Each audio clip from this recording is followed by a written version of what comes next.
uma situação quase surreal. A maior cidade da América Latina tem milhões de moradores sem luz desde sexta-feira, ou seja, há mais de 60 horas. Tudo por conta de fortes ventos que atingiram a capital paulista. Quer dizer, houve ventos fortes, bem fortes é verdade.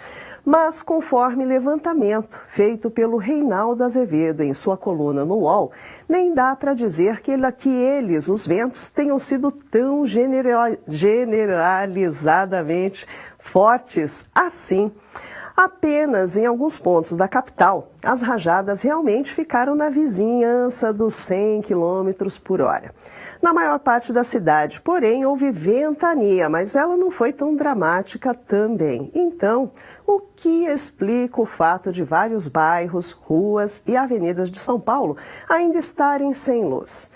E para ajudar a entender um pouco os porquês, temos hoje a presença de Alexandre Aleixo, que é engenheiro e mestre em engenharia elétrica da imagem Geossistemas. Deixa eu colocá-lo aqui na nossa tela para a gente dar o boa noite. Vamos lá. Olá, boa noite, Alexandre Aleixo. Bem-vindo ao Olhar Digital News. Boa noite, Marisa. Boa noite a todos. Obrigado pela participação. Obrigada a você pelo seu tempo. E nós temos também ainda a participação de Leandro Alvarenga, que vai nos ajudar a tirar uma dúvida. Uma empresa pública não deveria ter um comportamento diferente? Pois é, Leandro Alvarenga, muito boa noite, seja bem-vindo novamente. Tá faltando o áudio do Leandro Alvarenga. Peraí, deixa eu ouvir o boa noite do Leandro. Vamos boa noite, Marisa. Estão me ouvindo agora? Agora sim, Leandro. Bem-vindo, querido. Vamos falar já.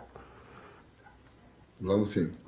Então tá bom, vamos começar então lá com o Alexandre Aleixo para a gente entender um pouquinho. Mas antes, deixa eu posicionar um pouquinho vocês. Alguma coisa parece estar muito errada na operação da Enel, não é, Alexandre? Porque afinal, a empresa responsável pelo fornecimento de luz da capital paulista, nós estamos falando de uma das maiores cidades do mundo, não é? Com áreas inteiras às escuras há mais de 60 horas. Lembrando o nosso telespectador hoje, a CNN deu a informação de que a Enel demitiu nada menos que 36% da força de trabalho, depois que assumiu a operação. E é bom lembrar que essa já era uma empresa privada. A AES, uma companhia norte-americana, era responsável pela operação antes da Enel, que é a italiana, a assumir. Tinha tanta gordura assim para cortar, Alexandre, ou é aquela velha lógica da ganância e quem paga são os consumidores? Qual a sua opinião? A lógica do capitalismo é clara, né? Redução de custo para aumentar o lucro, mas existe a lógica capitalista inteligente, que antes de fazer grandes reduções de custo, faz um planejamento de longo prazo, faz avaliações e testa antes todas as condicionantes da região. O que a gente viu realmente nesse fim de semana em São Paulo não foi uma situação extremamente atípica no clima que pudesse justificar mais de 60 horas, né? E vão ter muitos consumidores que vão ficar a terça-feira inteira ainda sem ter energia e alguns podem até ficar mais do que isso. Então, realmente é uma situação que não é totalmente atípica. Poderia ser um pouquinho mais minimamente planejado e compreendida, e principalmente a empresa deveria imaginar antes todas as situações nas áreas mais externas, com um atendimento um pouco mais precário e com ativos que podem estar depreciados e até fora de uso ou próximos já da sua vida útil, que devem ser trocados antecipadamente, antes da época dos grandes vendavais e das grandes chuvas que já estão chegando, né? A gente vê que nos últimos anos a empresa teve um desempenho no DEC, que é a duração equivalente por consumidor em horas, entre 6 e 7 e pouco nos últimos 5 anos, e só nesse evento, para muitos milhares, né, 500 mil, vão ter mais de 60 horas sem energia. Você percebe que essa é uma situação realmente que não é confortável, que deveria ser realmente avaliada bem mais a fundo. Pois é, né, Alexandre? Lembrando que estamos somente falando de São Paulo, que é uma das principais cidades do mundo. Agora, antes de ir para o Leandro Alvarenga, deixa eu fazer uma correção. Quando eu estava falando sobre a ausência de luz e até o comportamento da empresa, eu falei que era um comportamento de uma empresa pública, mas não é isso que eu quis dizer. É uma empresa que presta serviço público. Então agora, né, que agora que está claro que é uma empresa privada, mas que presta serviço público, vamos lá para o Leandro Alvarenga agora, saber um pouquinho sobre esse lado da legalidade, né? O próprio prefeito da capital, viu, Leandro, Ricardo Nunes, declarou hoje que a privatização foi mal feita. Eu queria saber a sua opinião. Foi isso mesmo? Não há cláusulas que garantam um mínimo de qualidade no atendimento ao consumidor? Não, Marisa, existem regulações das agências estaduais e da agência nacional e também a própria lei que regula a distribuição de energia elétrica no Brasil, né? Então, efetivamente, houve uma ineficiência muito grave por parte da Enel aqui em São Paulo. Essa ineficiência trouxe um prejuízo enorme para milhões de pessoas e, efetivamente, a empresa pode ser multada por isso, além de ser multada pelos órgãos de defesa do consumidor na proteção de direitos difusos e coletivos e também ter que pagar as indenizações aí para os consumidores que foram lesados nesse período, Marisa. Agora, inclusive, Leandro, dando continuidade a esse atendimento, eu mesma tive o mesmo problema, né? A energia acabou na minha residência por volta das 16 horas, né, da sexta-feira e só voltou no domingo, mais ou menos no mesmo horário. A pergunta, e eu fiquei pendurada no telefone com a Enel, tentando ter algum posicionamento, previsão, a gente entende, ventania, chuva, mas nem atendimento, Leandro. Então, a questão é, o que acontece com uma empresa por conta disso? Ela não tem responsabilidade de prestar um serviço melhor para o consumidor? Sim, Marisa.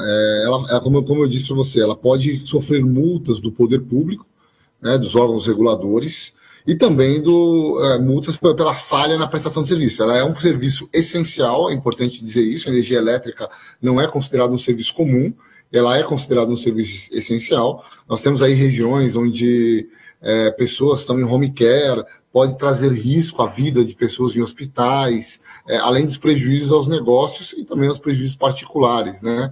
Então, sim, mas ela pode ser multada pelos órgãos públicos, também pelo PROCON, pela falta de atendimento, além de eventual ação por parte do Ministério Público. Eu acredito que todas essas ações que nós falamos aqui vão gerar inquéritos administrativos no PROCON, um inquérito provavelmente no Ministério Público e também processos administrativos nos órgãos estatais aí para apurar a responsabilidade e aplicar sanções, porque por ser uma concessionária de um serviço público essencial, ela não pode ter um período tão longo, ainda que tenha a queda de árvore, a ineficiência no restabelecimento disso, descumpre toda a regulação ali que fala da matéria, Marisa. Voltar a falar ainda sobre o consumidor, mas eu quero voltar lá com o Alexandre para até saber como que é essa experiência em outros países. Né? As empresas em geral respondem mais rapidamente, como que são os problemas que elas enfrentam lá fora, que não aqui no Brasil.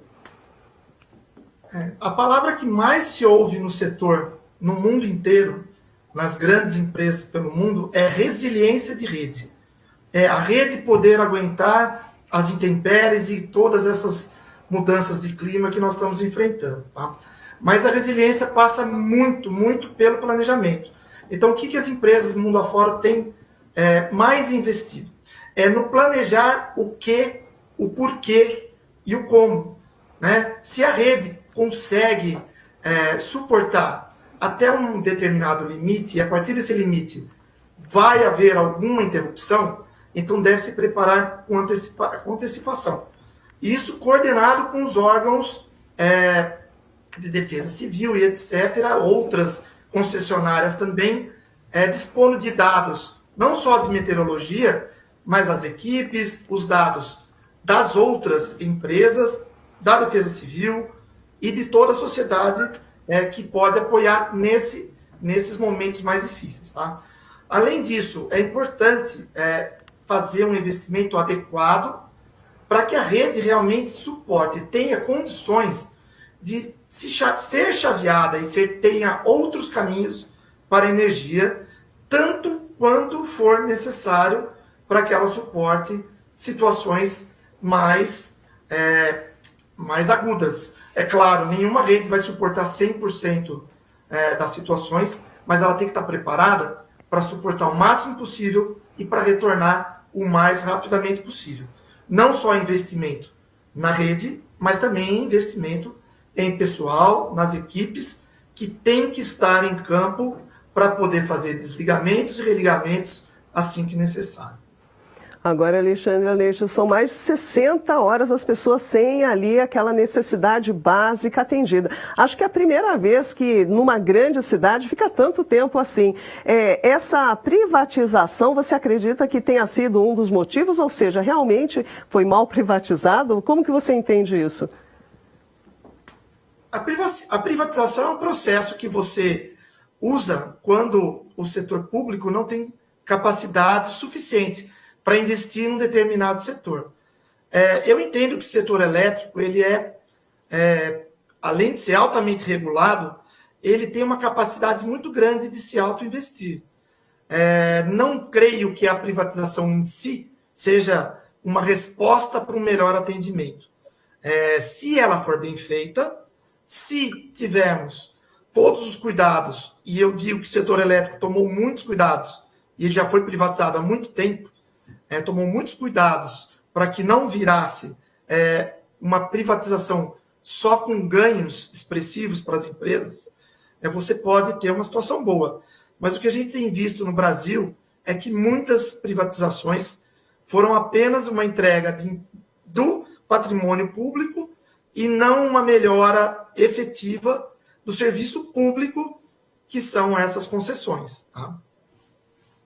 A questão é cobrar eficiência como de qualquer empresa, não é verdade, Alexandre? Exatamente. Um pouquinho mais forte, porque ela é um serviço essencial e é um serviço público de distribuição de energia elétrica. Tem que ser bem fiscalizado. Tá certo. Agora vamos voltar lá com o Leandro para falar sobre os direitos. Ô, Leandro, e as empresas e os consumidores que porventura tiveram prejuízos e ainda estão tendo prejuízos por conta desse interrompimento, dessa interrupção da energia por tão longo tempo, o que elas podem e devem fazer, Leandro? Bom, Marisa, primeiro é bom saber que segundo o órgão regulador e o próprio Código de Defesa do Consumidor, as pessoas teriam 5 anos aí para cobrar eventuais prejuízos que sofreram nesse período, né? O mais comum é que haja danos em eletrônicos. E ali o caminho que seria abrir uma reclamação perante a Enel. Ela terá 10 dias ali para responder essa reclamação, fazer uma inspeção no aparelho, aquilo tudo. Se for um aparelho essencial, que você não pode ficar sem, seria mandar para reparo, pedindo um laudo de um especialista ali para dizer o que tinha no aparelho, como é que foi a condição que foi ele encontrada, e também ter pelo menos mais 2 orçamentos para pedir o reembolso ali. Depois dessa solicitação, se aceita ou não aceita, ela vai ter 20 dias para fazer o prazo de pagamento. Caso a Enel não aceite a reclamação, você pode fazer um recurso administrativo para a Agência Reguladora Estadual ou para a ANEEL, né, que é a agência nacional nesse aspecto. Mas é importante falar que a indenização, Marisa, ela não é só para eletrônicos. Tá? No caso, se você teve produtos na sua geladeira que estragou, teve uma perda muito grande, o comerciante ali, por exemplo, o vendedor de sorvete, que perdeu toda a mercadoria, o laboratório que tinha as vacinas lá e que, por conta da falta de energia elétrica, perdeu suas vacinas, ele fazendo a comprovação desses danos, ele pode sim solicitar a Enel. Aí recomendo tire fotos, junte os cupons fiscais de compra daquela mercadoria para que você busque o ressarcimento.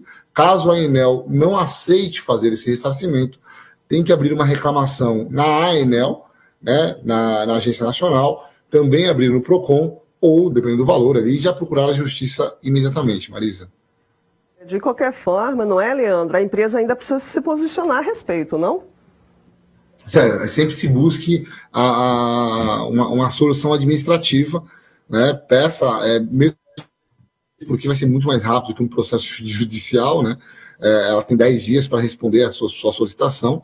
Então, efetivamente, busque uma solução administrativa primeiro. E se não tiver, se houver uma recusa ali, e é bom lembrar, Marisa, que aí o ônus da prova, nesses casos, vai ser da agência. Ela vai ter que provar que aquele equipamento não foi danificado pela falta de energia, que aquele alimento não se estragou por falta de energia elétrica, sua geladeira ficou quebrada, parada, né?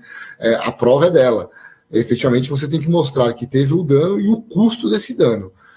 E efetivamente, para ela vai ser muito ruim na justiça fazer essa prova, se caso ela não consiga ali demonstrar que fez tudo que poderia. E ainda é importante dizer, Marisa, que esta responsabilidade que ela tem de reparo, seja dos equipamentos eletrônicos ou de reposição dos prejuízos causados, independe de culpa, né? Mesmo que ela não tenha culpa do vendaval, ela teve a culpa, ou melhor, a responsabilidade da ineficiência e na falha de restabelecimento da estrutura. E aí não tem desculpa, é risco da atividade de negócio, e ela vai ter que indenizar o consumidor. Tá certo, tá aí. Leandro Alvarenga, muitíssimo obrigada pela sua participação extra aqui hoje no nosso boletim. Nos vemos na quinta-feira. Muito obrigada, boa noite. Boa noite, Marisa, e até quinta-feira. Fiquem com Deus. Aguardo vocês na quinta-feira no nosso quadro. É isso aí, seu direito digital. Deixa eu voltar lá com o Alexandre Aleixo para nos despedirmos e saber, Alexandre, se a previsão é de que tudo volte ao normal, todas as pessoas que inclusive ainda estão sendo afetadas por esse problema, se já tem previsão para efetivamente voltar tudo ao normal. Sim, com certeza, né? A Enel deu uma última informação, que a previsão seria que amanhã a grande maioria estivesse já de volta com a energia restabelecida. Entendo que agora estão fazendo um esforço bastante forte e devam conseguir trazer todo mundo de volta o mais breve possível, mas vamos ver se realmente todos estarão até amanhã ligados novamente. Pois é, esperamos que sim. Bom, Alexandre Aleixo, muitíssimo obrigada pela sua participação. Espero poder encontrá-lo mais vezes por aqui. Boa noite. E eu que agradeço. Boa noite a todos. Boa noite. Pois é, pessoal, não é realmente uma situação nada confortável. Nós conversamos com o Alexandre Aleixo, que é engenheiro e mestre de engenharia elétrica da Imagem Geosistemas. Agradecemos a participação dele e do Leandro Alvarenga também aqui no Olhar Digital News.